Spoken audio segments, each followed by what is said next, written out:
ఎవరు పెట్టారు అమరావతిలో పరిశ్రమ పెట్టి పారిపోయిన వాళ్ళు ఎవరు? అంటే పెట్టారని కాదు, కొన్ని ఒప్పందాలు కుదుర్చుకున్నాం వచ్చారు వాళ్ళు. ఇప్పుడు అక్కడ కేంద్ర సంస్థల వాళ్ళు ఆగిపోయారు. అవును, కరెక్ట్. ఎందుకని? ఫైనల్ కాలేదు కాబట్టి. ఆ రోజునే వాళ్ళకి స్థలాలు ఇచ్చేసి ఉంటే ఎక్కడికి పోయేవాళ్ళు? కొంతమంది స్థలాలు ఇచ్చినా రాలా. ఎందుకు? తర్వాత విశాఖ అన్నాడు కాబట్టి. వాళ్ళకేంటి? ఫైనల్ కావాలి కాబట్టి రాజధాని. అప్పుడే ఫైనల్ చేసేసి ఉంటే ఇష్యూ ఉండేది కాదు కదా. మనం ఫైనల్ చేసేసి ఉంటే ఏమయ్యేది కాదు. ఇప్పుడు హైదరాబాద్కి ఒకేసారి అభివృద్ధి జరగలేదు కదా.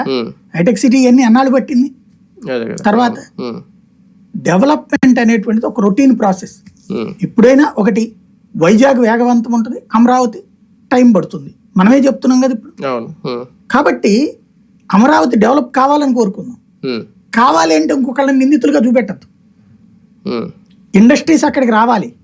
ఇండస్ట్రీస్ రావాలంటే ముందు ఒక ఇప్పుడు ఫస్ట్ సింపుల్ లాజిక్ ఏంటంటే, పరిశ్రమలు వస్తే ఊరు వస్తుందా, ఊరు వస్తే పరిశ్రమలు వస్తాయి.